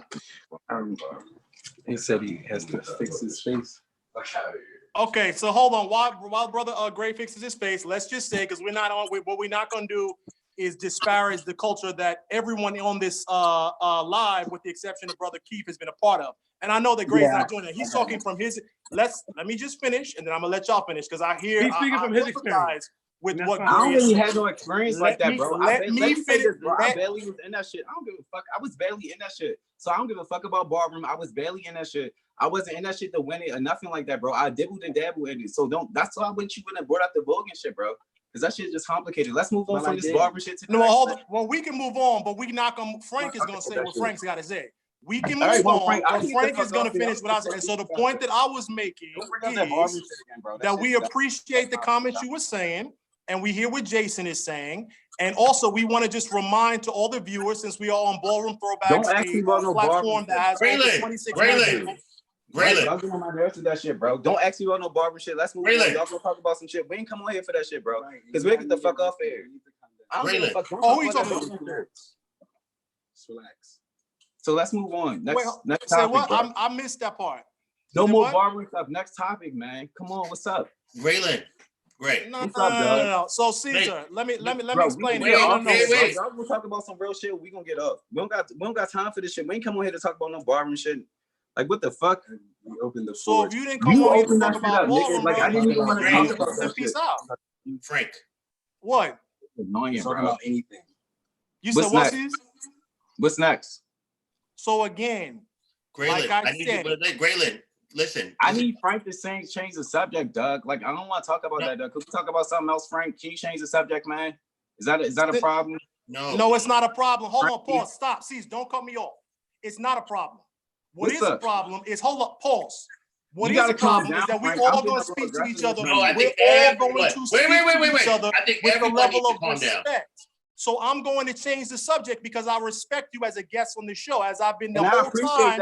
And as like I said, the whole time I've been respecting you, I've been calling you brother, and I've been trying to affirm you. What we're not going to do is disrespect anybody on here on my watch. It's not happening. So what do you want to do? That being said, we're now ready to move on to the next topic. That's the only option you got. You want to move on or end this shit, bro? The fuck? I got better things to do. You going to end this shit or move on? I'm not gonna be arguing with you, nigga. At the end of the day, that's it. You want to move on or what? What's up, Frankie? Because you don't only like I said, the problem. Like Jason and Caesar whole. So what's up? But wait, Frank, for a second, Frank, you need to leave. Nobody taking over shit. The fuck? I don't give a fuck. Anybody gonna talk about shit I don't feel like talking about. I'm not trying to be disrespectful. I just want us to get to a good place. I don't feel comfortable talking about that or whatever, so I just want to move on. That's great, it. but great, because me and you are cool. So I want to bring it back to a good place. But let me tell you what happened. Being that everybody on here is very assertive and aggressive, it can go left in so many ways. So you have to look. Okay, I'm not a good people's person, so I just want to tell y'all that I'm trying my best to just be cool with everybody. Problems, bro. But I'm being understanding and objective to everything that you're saying, that everybody understands. But I just want you to realize that let's just bring it back, everyone. I brought it back, and like I said, I'm good. First of all, Caesar, you know I'm me. good too. If this conversation was going to go left with my personality and my attitude, it would have went left 40 minutes ago. So I'm being very respectful. The only point I was making, we're done with that. So now this is the next topic. This is not to anybody. This is to the public. Hey, babe, as someone again who have all these people who are watching your show right now, Caesar, it's important to affirm that Ballroom is a place where people have many different experiences. For the record, like I said, I don't have to throw accolades around, but we all know I am a doctor. I went to Yale University. There are plenty of people who have accolades, and I'm still in Ballroom. So we want to affirm the people who actually are able to do both, who are able to win on the ballroom floor and in life. Jason is one of the most successful stylists in the game. This brother is winning in real life as well. All right, so Caesar, bro, I appreciate you, bro. Jason, appreciate you as all love, bro. At the end of the day, I'm not going back and forth about nobody fucking accolades. Get the fuck out of here. Who gives a fuck about you, bro? Listen, I try to be respectful, bro. So listen, y'all want to carry this conversation somewhere else, so this motherfucker wants to keep spilling his piece. First of all, don't refer to me as my motherfucker, boss. I'm not your dude. Bro, okay. I'm not your dude. Good night. So that's the difference. Yeah, hit the sign off button. So now that we got that out the way, let me say this, okay? And I'm glad this is episode 1. This is what the people have to look for. Don't come on the motherfucking show if you can't deal with Dr. Frank. The only reason I was even being quiet was out of respect for Jason and Caesar. Both of y'all know my attitude. And the shit from the 12-minute mark was dysfunctional and fucking crazy. But to be clear, ain't nobody gonna come on here and disrespect me, you, or Jason. It's not happening. And if you are not mature enough to have a conversation where one person can talk and the other person can talk, get the fuck up off. Because I'm not the one. Okay, well, listen for a second. There's a lot of comments in here, guys. I'm sorry I wasn't able to answer their questions, unfortunately, but I don't want to be that one to bring up the questions now with them not on. No, we're able, please. Well, let me just say this, Caesar, I'm gonna not cut you off. But let's actually, it's very, because we're not gonna make this about them. We're gonna make this about our topic. Let's bring it back. Okay, but Frank, because I know you gotta bring it down a little bit. Caesar, I'm only at a 7 right now. I'm actually at a 6. But and during that phone call, during that bullshit ass interview, I was at a 2. And Jason was at about a 3.5. So we were very respectful. But the less, and let me say this, because I'm sure they're listening. Anybody, what did I say? Black men loving black men is a revolutionary act. I support those two brothers. I have nothing but love for them. I don't even know them. My problem is, again, you don't come into someone else's house and spit on their furniture or make side comments unless you're ready for a nigga to come back at you. Okay, and then you especially not gonna talk about accolades when you are in the presence of people with more accolades than you. Did I come on? So let's bring it back to, okay, so guys, when was the first time that you knew? Go ahead, I'm sorry. The first time that you knew that you was in love with a man? Never. Fuck everything. Niggas got me completely fucked up. Go ahead. Oh. Listen, I wish y'all could see my text messages right now, because Episode 1, can we be frank? Okay, now, bitch, you dragging that, okay? Listen, so let's get back to relationships. So I have an observation. So my observation, and this is not based, so relationships, observation 1 about Black gay relationships. The problem with Black gay relationships is that 9 times out of 10, they are for show. If you gotta be if your shit gotta be on Instagram in order to make you feel official, your shit is real. And let me tell you how many. Frank. Frank, listen, because it's already went left. So let's just take no. But listen to what I'm trying to tell you. Let's move past that for now, because at the end of the day, Jason, I don't know if you would agree with me. They're not on here, so I don't want to make it seem like they. I'm not talking about them. No. I'm not talking about them. But listen, I understand. But because certain things we just were discussing will kind of mirror or make it seem as though we are talking about them. And again, for the record, first of all, so listen, I'm gonna shut up. Frank, hold on. No, it's not about shutting up. It's not about shutting up. It's about the fact that it's not about shutting up. But again, I know Grayland on a personal level. I love Grayland to death. I respect Grayland. Grayland has his opinion and views on things that I'm fine and okay with. Did Frank just leave us? Oh, that I'm fine and okay with, and we could just move on to something else. We are moving on, and like I said, I mean, because I feel many feelings. To be honest with you, we are moving on. Also, I don't give a fuck. I said what I said. Ain't shit gonna do nothing to me. Anybody want to come see me? Come to 118th and Park. So that's it. Beyond that, we are moving on. And the observation that I was making, if it applies to any guests we did or did not have, then that's on them, not on us. What I was saying is that the problem and the reason why I feel like Black gay male relationships often are not respected is because the shit looks like complete foolery. One person is talking over the other. This one, everything is an Instagram moment. Everyone is baby this, baby that. Do you understand how many motherfuckers have been in my inbox? And this is, I know everybody on this panel can relate to this. The people who are in your inbox most in this community are the ones who are having these Instagrammable relationships, right? So we have because I can kind of speak to that because like Caesar has been with me on one big relationship, I guess you could say, in my late 20s, early 30s. But I learned that everything ain't what it's supposed to be. So they can post and you could be quote unquote relationship goals and, oh, that's my goals couple. I want to be like them. And that boyfriend can be sucking, fucking, ducking, everything baby, moving. Let me tell behind you the stories I could tell. Like, baby. And let's talk about this. You know, we all be Jason, myself, you and I talked about this many times. Like that relationship be public, but that breakup don't be public, baby. They keep that breakup. We don't. How about that inbox don't be public? That inbox when both of y'all, when both of them creeping at the same time, that don't be public. So, Frank, let me ask you a question then. Do you consider? I consider cheating. When you are emotionally, physically, psychologically connected somewhere else. Do you consider that to be cheating? Say that again. If you're in a relationship, you're sexting or you're texting good morning or hey boo or stuff like that to another person, is that cheating to you? Cheating is anything where there has been a boundary and in a relationship agreement, which is why our previous guest, who will remain unmotherfucking named because it's not nameable or worth naming, the question that I asked was, do you have a relationship agreement? So if I have an agreement with you that I can't use love language to other people, then that's cheating. If I have an agreement with you that that's cool, then it's not cheating. There is no one singular definition of cheating because there is no one singular relationship. But part of the problem in this community is that we can't stay calm long enough to even have an adult mature. Look at what just happened. Let's use it. Let's not talk about them, but let's talk about the pedagogical value of what just happened. You have 3 Black men on a call. Why is it so difficult to have a grown-up conversation about relationships without niggas running off stage, getting mad, you know, pulling out the dick, who's is bigger?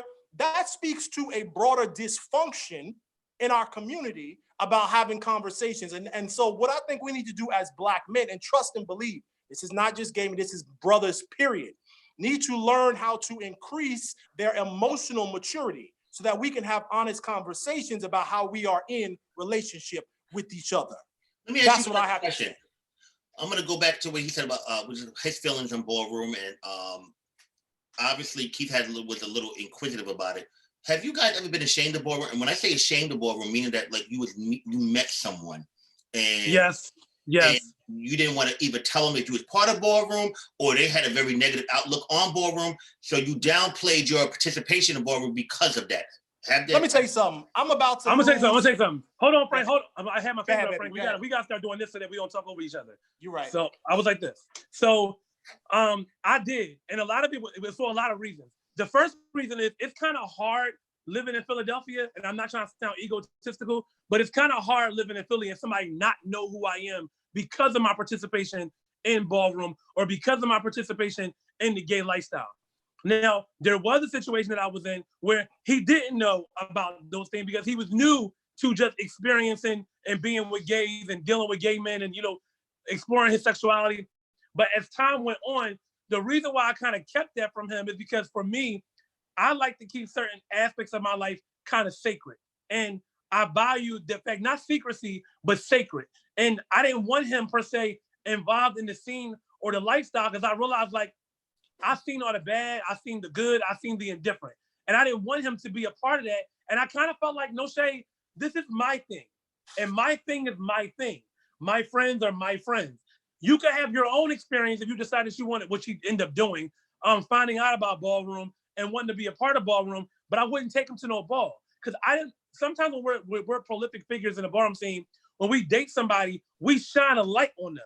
So it's kind of like, well, bitch, you messing with Jason. What's so special about Jason? Oh, wait, Jason messing with him? Oh, let me find out what's going on with him and why Jason picked him. Or it just creates all kind of just issues and problems that I don't want for my relationship. Word. I mean, I've had a very similar experience. I'm gonna keep it real. I'm probably gonna lose about 16 dates because of this interview. Because you know, and so let me answer that question in 2 ways. The first answer is yes. Okay, I've definitely had that situation. The second answer is let's talk about what this is about. Let's talk about what's underneath the surface, what's underneath the iceberg, not just the tip of it. Ballroom is associated with femininity. So people who are outside of Ballroom don't realize Frank Garcon, Dr. Frank Land Roberts ain't never vogued in his life. That the category that I walk is what I do in my real life. I don't have to defend it either way, because even if I was voguing, that'd be my motherfucking business too. But my point is, because Ballroom is associated with femininity and gay men have such a toxic fear of femininity, because that's the homophobia inside of them, they end up... We're not going to do, Frank, because I know you so well, you are going to correlate. You're going to correlate and connect in every single way. Listen. What? Continue. That's what the doctor is here to do. We're trying. Let's be clear. So let me just finish it up. What I'm saying is, you know, we have a problem in the broader community about people having stigmas about Ballroom, and that's why I flipped the way I did. And I didn't even flip. Like I said, I was at a 5. Y'all know me. But my point is, there's so many stigmas about Ballroom, and it's so problematic. Ballroom is let me tell you something. Like I said, you will never hear me trying to name drop my accolades, because all you got to do is Google Frank Leon Roberts, Dr. Frank Leon Roberts, to find out the authenticity. The reason I'm in Ballroom is because Ballroom is one of the most radical, progressive spaces on earth. The creativity you see on Ballroom, you're not going to find anywhere else. Ballroom is the only space where, like I said on last night's live, you're going to find every kind of Black person. You're going to find the fat Black person. You're going to find the skinny Black person. You're going to find the femme Black person. You're going to find all of it. So as somebody who is a Black radical, who teaches African-American studies, who has a doctoral degree in this, what I saw in Ballroom was a Black radical tradition that I wanted to be a part of. And nobody, pimp, is going to make me feel bad for that. So if I'm not getting asked because of that, that's okay. If somebody don't want to talk to me because of that, that's okay. Right? Ballroom is here to stay, and so am I. And fuck everybody else. Next topic.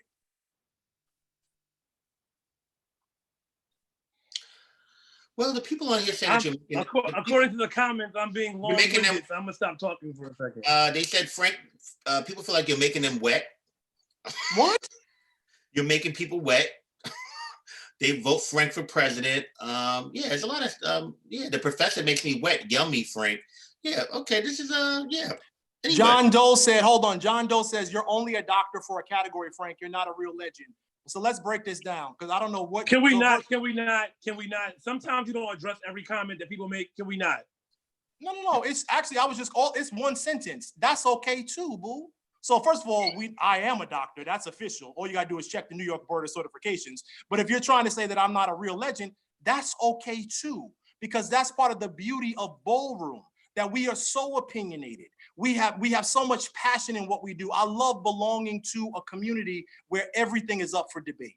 So whoever you are, you sad, poor, sorry piece of a shit soul, I love you too. Keep going, Caesar and Jason.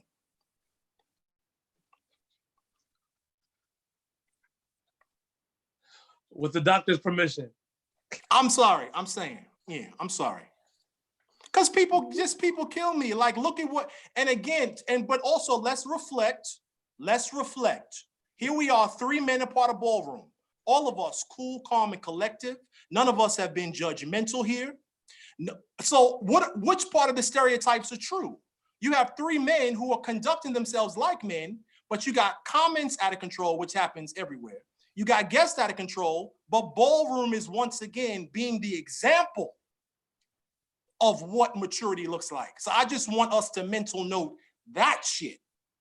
I'm done.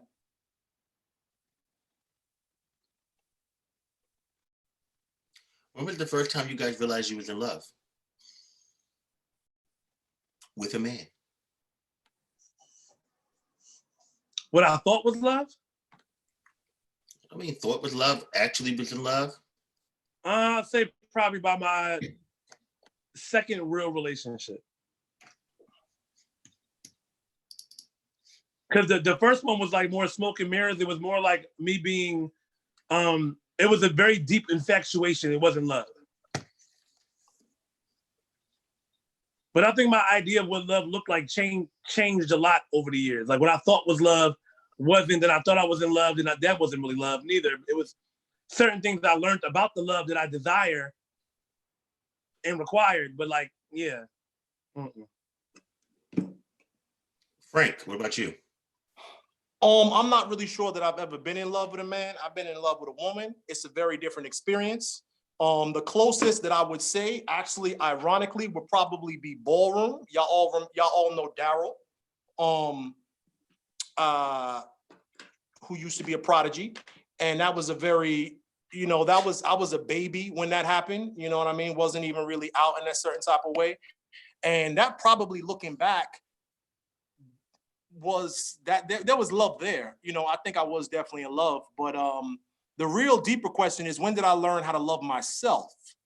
Because, as men of this experience, very often we spend our adulthood trying to undo all the trauma of our childhood, of when we couldn't actually affirm who we were. So once I actually learned how to love myself, I became more interested in deepening my relationship with myself and deepening my love with myself. And it became less relevant for me to love somebody else. And that goes back to the point I was trying to make in the beginning about how we have to be careful that we're not going into relationships as a way of unloving ourselves or directing attention into other people that we really could be directing to ourselves.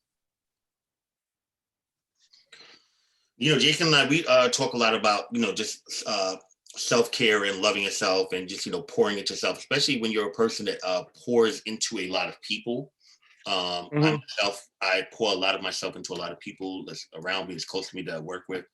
You need time to recharge and to pour that into yourself, because it is emotionally, spiritually, and physically draining to do that. And so, you know, but when you also say about loving yourself, you know, that's a lot of people lots of times feel, if you guys can agree or not, you know, oh, well, you have to learn how to love yourself first. You understand what I'm saying? But a lot of people don't have the tools or know how to do that. You understand what I'm saying? But I think that sometimes life experiences make you learn how to love yourself. Like, you got to go through some shit for you to understand how to love yourself. That's real. Right. That's real. But a lot of people also don't get, you know, let's talk about how a lot of people don't get the tools to love themselves, or constantly always on a quest to try to learn to love themselves, but have so many issues that they are not able to deal with and they don't know how to deal with.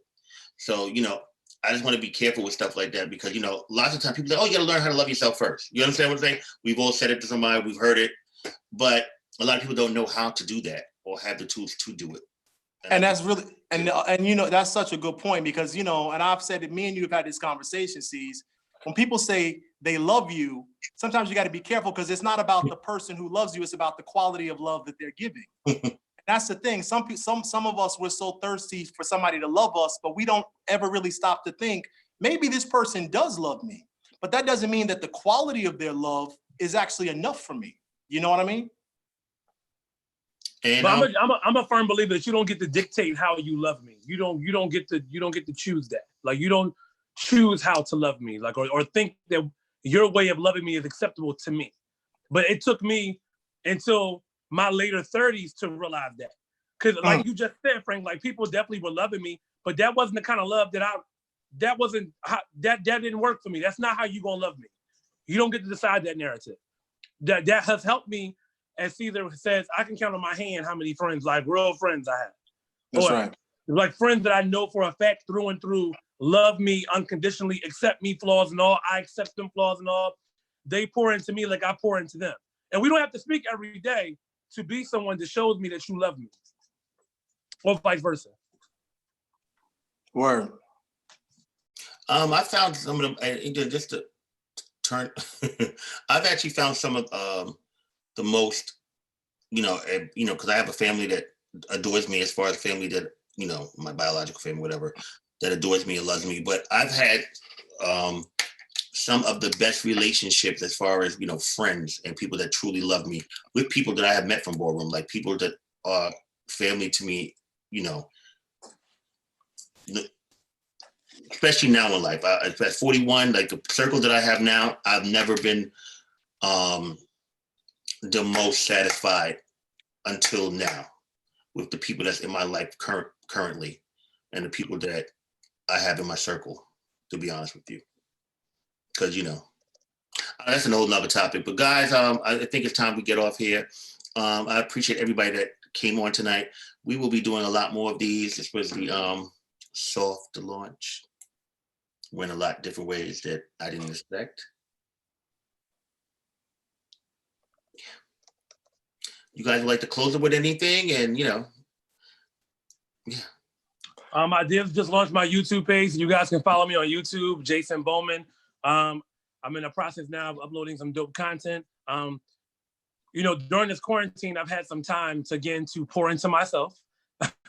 So I've been doing a lot of projects to kind of keep my mind occupied, you know, as a creative.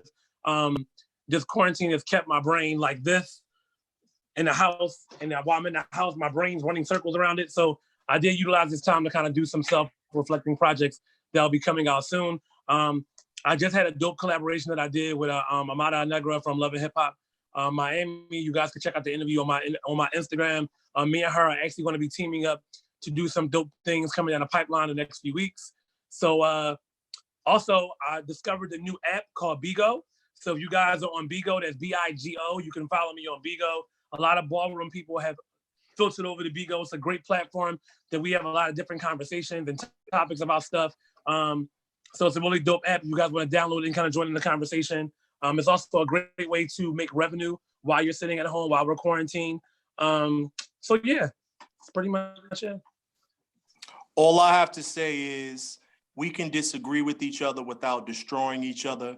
I'm not here to destroy anybody. Anybody who knows my politics, first and foremost, is about loving Black people. So even to our former guests, just to make it clear, because I don't know those brothers, but I stand on solidarity and I would go off for them in any public forum because I love to see Black men trying to live their highest selves. So to Brother Grayland, if you're listening, it's all love. To Brother Keith, it's all love. We can disagree. We don't have to destroy each other. I'm not here for that. I'm here for politics of radical love, which means we get to keep key and we go on to the next thing. You can find me on Twitter at as the People's Professor. Everything else, you can just Google Dr. Frank Leon Roberts and my info will come up. Much love to all of y'all. People asked, yes, myself, Frank, Sanaya, and Jason's going to actually be on in a couple of days. A lot of people asking about Sanaya. Yes, we have, it's going to be a good thing. I also have Ladies Night will be coming up. It will be all transgender female rappers. I hope you guys tune in for that. And I also have something coming up with, I can't with you, Emery. And I also got something coming up, a great thing with makeup artists, and Jason will definitely be on there with us for that. A lot of makeup artists within the community have reached out to me. Looking forward to that. So guys, have a good night and thank you for tuning in.